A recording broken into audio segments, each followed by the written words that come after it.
पहला भागवत कथा का आरंभ जो है वो यहीं से शुरू हुआ था। जो व्यास जी ने व्यास गद्दी पर से कहे थे, और यहाँ पे जो पहला सत्यनारायण कथा जो होता है वो भी यहीं से आरंभ हुआ था, जो हम लोग सुनते हैं। पृथ्वी के पहले आदमी और औरत जो थे, मनु और शत्रुपा, उन्होंने भी यहाँ पे तपस्या की थी। तो hello everyone, welcome back to my channel Pushpa Singh all in one channel. आशा करती हूँ कि आप लोग बहुत ही अच्छे होंगे। आज मैं आपके साथ एक नैमिषारण्य जगह में गई थी, तो उसका एक छोटा सा ब्लॉग आप लोगों के साथ शेयर कर रही हूँ कि वो जो नैमिषारण्य है किस लिए फेमस है और हमारे हिंदू धर्म में इसकी बहुत ही ज़्यादा मान्यता है। तो ये जो व्यू आप देख रहे हैं ये गोमती नदी का है, जहाँ पे हम लोगों ने स्नान लेकर के, तो यहाँ का जो मुख्य प्रसाद है वो मिश्री है जो हम लोग खाते हैं, तो वही सब जगह चढ़ाया गया। तो यहाँ पे जो है भगवान दधीची जो थे उनका एक कुंड है और उनकी एक जो है वो मूर्ति स्थापित हुई है। तो इसी को लोग देखने आते हैं और इसी जो है मिश्री को चढ़ाते हैं। और तो यहाँ पे जो है ये भगवान दधीची ने अपना शरीर को त्यागे थे। और क्यों त्यागे थे? क्योंकि पहले ज़माने में राक्षस वगैरह बहुत ही ज़्यादा होते थे, तो उनको जो है समाप्त करने के लिए बहुत सारे देवी देवताओं ने भगवान दधीची के जो है वो याचना की कि इसकी मृत्यु सिर्फ आपके वज्र से ही हो सकती है। तो तभी यहाँ से भगवान दधीची जो थे वो यहाँ पे अपना शरीर को त्यागा था और उसी वज्र से जो है उस राक्षस का वध हुआ था। और आपने देखा भी होगा कि जो महर्षि दधीची थे उनके वज्र जो है, जो इंद्र भगवान है, उनके साथ हमेशा रहता है। तो इसी तरह से जो है यहाँ पे इस कुंड की फेमस है और इसीलिए यहाँ पे लोग आते हैं और महर्षि दधीची की दर्शन करते हैं और इस कुंड में अपने पाँव वगैरह या शरीर पे जो है पानी को छिड़कते हैं। तो इसी तरह से जो है यहाँ का ये बहुत ही ज़्यादा इसका महत्व है। तो और भी देवी देवताओं के जो है यहाँ पे छोटे छोटे जो हैं वो मूर्ति की स्थापना हुई है। और मिश्री क्यों चढ़ाया जाता है? मिश्री इसलिए चढ़ाया जाता है कि यहाँ कई जगहों से उनके जो है प्रसाद और जो पानी वगैरह होता है उससे जो है उनके स्नान कराया गया था। तो इसीलिए जो है वहाँ मिश्री जो है वो चढ़ाई जाती है और ऐसा मान्यता है कि उसमें जो मिश्री होती है उसमें सभी ग्रहों का प्रसाद माना जाता है। तो इस तरह से है। और यहाँ पे मुझे बहुत ही जो है ये एक बुरा लगा, जो ये फर्श वगैरह पे जो है जो लोग आते हैं तो इस पे जो है पूरे मंदिर में मिश्री डालते रहते हैं, लेकिन पैरों में लगता है, जो बहुत ही ज़्यादा मुझे ख़राब लगा। तो यहाँ के जो है पंडित जी से मैंने एक बात की और उनको एक मैंने राय दी कि यहाँ पे जो है कोई बड़ा सा जो है बर्तन रखा जाए और वहाँ पे मिश्री चढ़ाया जाए और इस तरह से जो है मिश्री का जो है वो बर्बाद ना हो और जो है पैरों में ना लगे। तो आप भी सुनिए मैंने क्या बात। तो ऐसा है, जब कोई चीज़ का दुरुपयोग हो रहा है तो कहाँ तक मना किया जाए? भाई कहाँ तक मना किया जाए? अब इसमें एक दो आदमी तो आते नहीं, हजारों की जनता आती है, 10-10, 20-20 बस बराबर आती जाती रहती है। नहीं ना, बड़ा सा कोई पात्र रख करके जगह जगह पात्र रख के उसमें तो पूरे आश्रम में छिड़कते चले जाती जनता। जी का कहना यही था कि लोग मानते नहीं हैं और किसको किसको मना किया जाए। तो बहरहाल अपनी अपनी सोच है। उसके बाद ये जो है व्यास गद्दी है, ये बट वृक्ष है जो व्यास जी ने पहला भागवत कथा का जो है यहाँ पे उन्होंने कहा था, और जो सत्यनारायण कथा है वो भी यहीं पे हुआ था। तो जब भी कोई नैमिषारण आता है पहले जो है इनका जो है यहीं दर्शन होता है, लोग दर्शन करते हैं। और यहाँ पे जो है बहुत सारे लोग यहाँ पर आकर के 9-9 10-10 दिन यहाँ पे रहते हैं और इस व्यास गद्दी पर जो ऋषि मुनि हैं इस समय के, वो लोग जो है वो भागवत कथा करवाते हैं।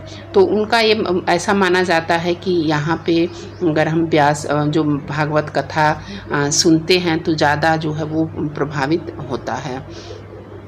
उसके बाद ये व्यास जी की यज्ञशाला है, जो व्यास जी हैं, तो उस ज़माने में जो व्यास जी हैं वो 88,000 महर्षियों का जो है ये यज्ञ हुआ था। और ये जो यज्ञ है अभी भी इसमें जो थोड़े थोड़े जो है वो आग जलती रहती है। तो ये बहुत ही जो है वो उद्गम स्थली है, यानी ऐसा मान सकते हैं कि तपो भूमि हमारा ये नैमिषारण है। तो इस तरह से जो है, और ये जो है आप लखनऊ जाकर के और सीतापुर जाएंगे, सीतापुर से 40 किलोमीटर की दूरी पर है। ये आप किसी भी बाई ट्रेन और बाई रिक्वायरमेंट है आप वहाँ जा सकते हैं, जैसी आपको सुविधा लगे। तो इस तरह से, और ये है जो है मनु और शत्रुपा जो सृष्टि के प्रथम आदमी और जो औरत थे, तो वो भी यहीं पे हम लोग जा रहे हैं दर्शन करने। उनके मूर्ति की जो स्थापना हुई है, तो बहुत ही ये अच्छा जगह है। और मुझे ये पता भी नहीं था कि ये नैमिषारण कहाँ है और कैसे क्या है, तो आप लोगों में से भी कोई नहीं जानता होगा, तो इसलिए एक ब्लॉग के रूप में मैं ये जो है वीडियो शेयर कर रही हूँ। और मेरी एक यादगारी भी रहेगी कि मैंने यहाँ पे गई थी और यहाँ का जो फेमस चीज़ें हैं वो क्या हुई। ये महाराजा जनक महारानी सुनैना की जो है वो जो तपस्थल है, उन्होंने भी यहाँ पे आके तपस्या किया था। और ये विष्णु भगवान शिव जी का और ये ब्रह्मा जी का ये पद चरण है जो यहाँ पे जो लगाया गया है, तो इसका भी जो है आप लोग भी दर्शन कर लीजिए। और ये बहुत ही जो है ये तपोभूमि माना जाता है। और उसके बाद ये चक्र कुंड है, इसमें स्नान करते हैं और इस चक्र के जो है चारों ओर जो है वो चक्कर लगाते हैं। और ये इसकी भी काफ़ी मान्यता है कि ऐसा माना जाता है कि इसके चक्र को चारों तरफ घूमने से जो है वो हमारी जो है वो इच्छा जो है वो पूर्ति होती है। और ये चक्र कुंड इसलिए है कि इसका महत्व कि जो यज्ञ हुए थे, जो वहाँ के जो आग निकलती है या जो भी चीज़ें निकलती हैं उस समय उस ज़माने में यहाँ पे जो है वो आती है, तो इसीलिए जो है इसका यह चक्र लगाया जाता है। ये माँ ललिता देवी मंदिर, ये माता जी का फेमस मंदिर है।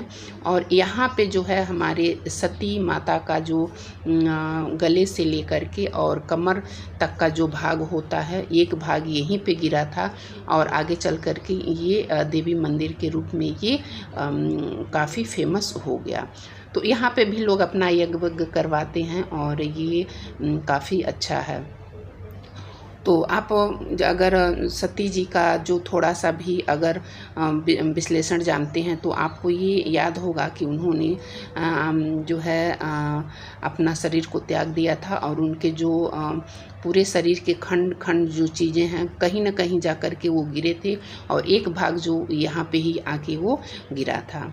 और उसके बाद जो हम लोग एक साउथ मंदिर में गए जो वहीं पे बना था और इसकी देखरेख जो है वो साउथ इंडियन ही करते हैं। और ये विष्णु जी का मंदिर है, जैसे कन्याकुमारी में विष्णु जी का मंदिर है उसी प्रकार यहाँ पे ये बनाया गया है।